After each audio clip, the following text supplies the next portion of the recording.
오늘 우리에게 주시는 하나님의 말씀은 로마서 6장 1절에서 14절입니다. 그런즉 우리가 무슨 말을 하리요? 은혜를 더하게 하려고 죄에 거하겠느냐? 그럴 수 없느니라. 죄에 대하여 죽은 우리가 어찌 그 가운데 더 살리요? 무릇 그리스도 예수와 합하여 세례를 받은 우리는 그의 죽으심과 합하여 세례를 받은 줄을 알지 못하느냐. 그러므로 우리가 그의 죽으심과 합하여 세례를 받음으로 그와 함께 장사되었나니 이는 아버지의 영광으로 말미암아 그리스도를 죽은 자 가운데서 살리심과 같이 우리로 또한 새 생명 가운데서 행하게 하려 함이라. 만일 우리가 그의 죽으심과 같은 모양으로 연합한 자가 되었으면 또한 그의 부활과 같은 모양으로 연합한 자도 되리라. 우리가 알거니와 우리의 옛사람이 예수와 함께 십자가에 못 박힌 것은 죄의 몸이 죽어 다시는 우리가 죄에게 종노릇하지 아니하려 함이니 이는 죽은 자가 죄에서 벗어나 의롭다 하심을 얻었음이라. 만일 우리가 그리스도와 함께 죽었으면 또한 그와 함께 살 줄을 믿노니 이는 그리스도께서 죽은 자 가운데서 살아나셨음에 다시 죽지 아니하시고 사망이 다시 그를 주장하지 못할 줄을 알미로라. 그가 죽으심은 죄에 대하여 단번에 죽으시며 그가 살아계심은 하나님께 대하여 살아계심이니 이와 같이 너희도 너희 자신을 죄에 대하여는 죽은 자요 그리스도 예수 안에서 하나님께 대하여는 살아있는 자로 여길지어다. 그러므로 너희는 죄가 너희 죽을 몸을 지배하지 못하게 하여 몸의 사욕에 순종하지 말고 또한 너희 지체를 불의의 무기로 죄에게 내주지 말고 오직 너희 자신을 죽은 자 가운데서 다시 살아난 자 같이 하나님께 드리며 너희 지체를 의의 무기로 하나님께 드리라. 죄가 너희를 주장하지 못하리니 이는 너희가 법 아래 있지 아니하고 은혜 아래 있음이라. 아멘.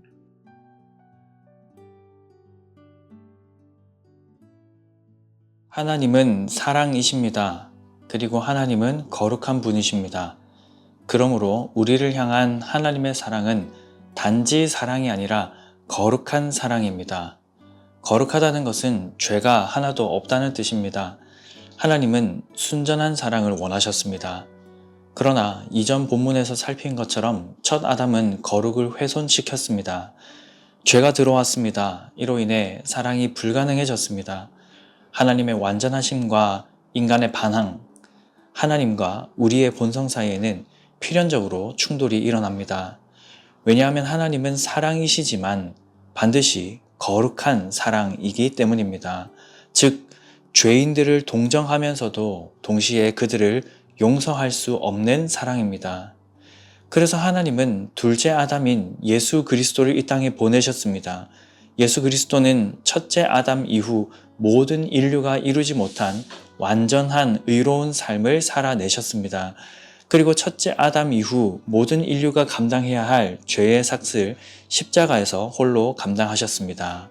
죽음이죠. 그리고 사흘 만에 부활하심으로 죄와 사망의 권세를 이기셨습니다. 하나님은 예수 그리스도를 믿음으로 받아들이는 모든 이들에게 사죄를 베푸시고 사랑으로 안으셨습니다. 십자가에서 하나님의 자비와 공의가 동시에 표현되었습니다. 십자가에서 하나님과 인간은 영원한 화해를 이루었습니다. 예수님은 십자가상에서 다 이루었다 하셨습니다. 하나님의 거룩한 사랑이 만족되었습니다. 이제는 많이 탕감받은 자가 많이 감사하는 것처럼 죄가 더한 곳에 은혜가 넘칩니다. 율법이 죄를 고발하는 그곳에 그리스도의 사죄의 은혜가 선포되니 죄가 있는 곳에 큰 은혜가 있습니다. 그러나 죄가 있는 곳에 은혜가 넘친다 하여 우리가 죄에 거할 수 있나요? 그럴 수 없습니다. 얼마든지 용서해 주시니 원하는 만큼 죄를 지어도 된다고 말하는 사람은 아직 자기 죄의 심각성을 이해하지 못한 것입니다. 하나님은 값없이 용서하지 않으십니다. 예수 그리스도의 죽음이라는 값을 치루어 우리를 용서하셨습니다. 그러므로 그리스도의 죽음에 의한 사죄는 우리의 죄가 얼마나 끔찍한 것인지 보여주는 것입니다. 그리스도께서 죽으셔야만 우리가 죄 사함을 얻을 수 있기 때문입니다. 은혜란 너무나 비싸서 도저히 값을 지불할 수 없는 것을 거저 주셨기에 은혜인 것이죠. 하나님께서 비싼 값을 치르신 것이 우리에게 값싼 것이 될 수는 없습니다. 더 나아가 우리는 이미 죄에 대하여 죽었습니다. 바울은 우리가 실제로 죽었다고 가르칩니다. 그리스도의 죽음이 실제 사건인 것처럼 우리의 죽음도 실제 사건이라고 가르칩니다. 우리는 죄에 대하여 죽은 자들이므로 더 이상 죄 가운데 살 수 없습니다. 이는 세례에서 더 자세히 나타납니다. 세례는 우리가 예수님과 연합되었다는 것을 의미합니다. 예수께서 십자가에서 죽으신 것처럼 우리의 옛사람도 십자가에서 죽습니다.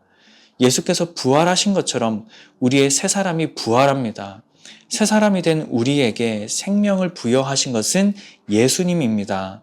그러므로 우리가 사는 것은 내 생명이 아니라 예수의 생명으로 사는 것입니다. 나는 죽었습니다. 이미 장례를 치루었습니다. 이젠 우리 안에 예수가 삽니다. 우리의 옛사람은 그리스도의 십자가에 함께 못 박혔습니다. 옛사람이 죽었다는 것은 옛 삶의 방식도 죽었다는 것을 의미합니다. 바울은 말합니다. 그리스도를 죽은 자 가운데서 살리신과 같이 우리로 또한 새 생명 가운데서 행하게 하려 함이니라.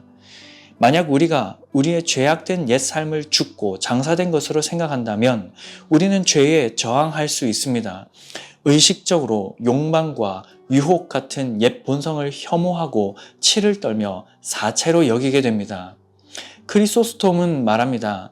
만약 당신이 세례받을 때 죽었다면 계속 죽은 채로 있으라.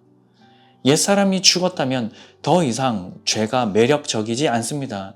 필수적인 삶의 방식이라 여겼던 허망한 삶을 멈추게 됩니다. 그리고 그리스도 안에서 사는 삶을 시작하게 됩니다. 토마스 아켄피스는 그의 저서 그리스도를 본받아에서 이렇게 말합니다. 그러므로 썩어질 부를 추구하고 거기에 의지하는 것은 헛되다. 명예를 따르고 높은 지위에 오르려고 발버둥 치는 것 역시 허망하다. 육체의 소욕을 따르며 장차 더 크고 비통한 처벌을 초래하게 될 것을 위해 수고하는 일은 허망하다. 오래 살기만을 바라고 제대로 사는 데에는 무관심한 것은 헛되다. 속히 지나가 버리는 것만을 사랑하고 영원한 희락이 거하는 곳에는 서둘러 가려 하지 않는 일은 헛되고 헛되다. 사도 바울은 이렇게 말합니다. 12절에서 13절입니다. 그러므로 너희는 죄가 너희 죽을 몸을 지배하지 못하게 하여 몸의 사욕에 순종하지 말고 또한 너희 지체를 불의의 무기로 죄에게 내주지 말고 오직 너희 자신을 죽은 자 가운데서 다시 살아난 자같이 하나님께 드리며 너희 지체를 의의 무기로 하나님께 드리라. 저는 본문을 묵상할수록 부담이 되고 마음이 무거웠습니다. 그렇게 살아내지 못해서 정말 많이 부담이 되었습니다. 그런데 계속 본문을 묵상해 보니 이 말씀은 살아내지 못하는 이들에게 주시는 복음임을 알 수 있었습니다. 하나님은 살아내지 못하는 이들을 위해 예수 그리스도를 주셨습니다. 예수 그리스도는 살아내지 못한 이들을 위해 완전한 삶을 살아내셨습니다. 완전한 삶을 살아내심으로 홀로 의로우신 예수님은 살아내지 못한 이들을 위해 죽으시고 부활하셨습니다.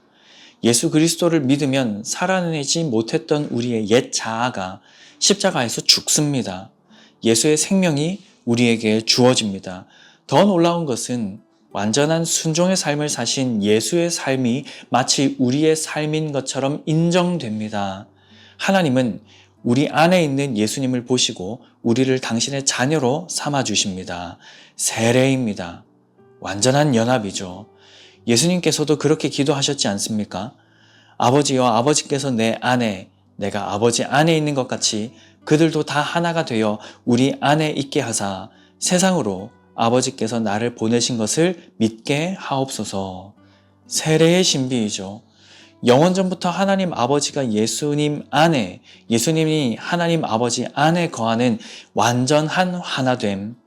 죄의 덩어리인 우리가 예수님으로 인해 이 하나됨의 신비 안에 들어가게 되었습니다.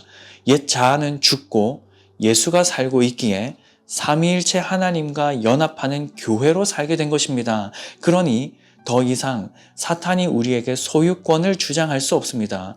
죄가 주인 노릇할 수 없습니다. 우리는 예수의 소유요, 예수의 종이며 하나님의 자녀가 되었기 때문입니다. 이것은 실제적인 사건이요, 매우 현실적인 것입니다.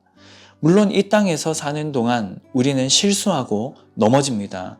종종 죄를 선택하기도 합니다. 그러나 의를 선택할 수도 있게 되었습니다. 이것은 정말 놀라운 변화입니다. 우리는 의가 무엇인지도 몰랐고 의를 선택할 수도 없었습니다.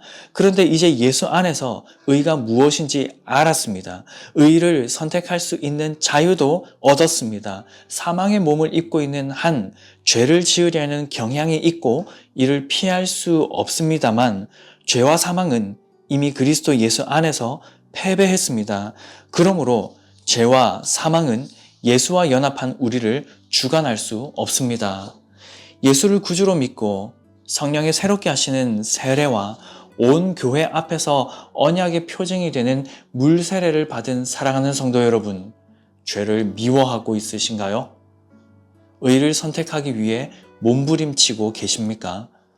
토마스 아 캠피스는 오호라, 오래 살면 살수록 우리 삶은 나아지기보다는 오히려 죄가 더 커질 뿐이다. 아, 우리가 단 하루만이라도 이 세상에서 철저히 잘 살 수 있다면 얼마나 좋겠는가 라며 탄식하였습니다. 여러분도 이 세상에서 단 하루라도 말과 행동과 마음에 있어서 철저한 순종의 삶 살기를 소망하고 계십니까? 바울은 빌립보서 4장 6절에서 7절에서 이러한 기도를 가르쳤습니다. 아무것도 염려하지 말고 다만 모든 일에 기도와 간구로 너희 구할 것을 감사함으로 하나님께 아뢰라. 그리하면 모든 지각에 뛰어난 하나님의 평강이 그리스도 예수 안에서 너희 마음과 생각을 지키시리라. 우리의 지체를 불의의 무기로 죄에게 내주지 말고 의의 무기로 하나님께 드리도록 간구하고 또 간구하며 우리의 마음과 생각을 지키실 그 하나님의 은혜를 구합시다. 그렇게 우리에게 주어진 하루를 삼위 하나님의 그 크신 은혜와 사랑 안에서 의를 행하기를 기뻐하며 살아가시길 주님의 이름으로 간절히 축복합니다.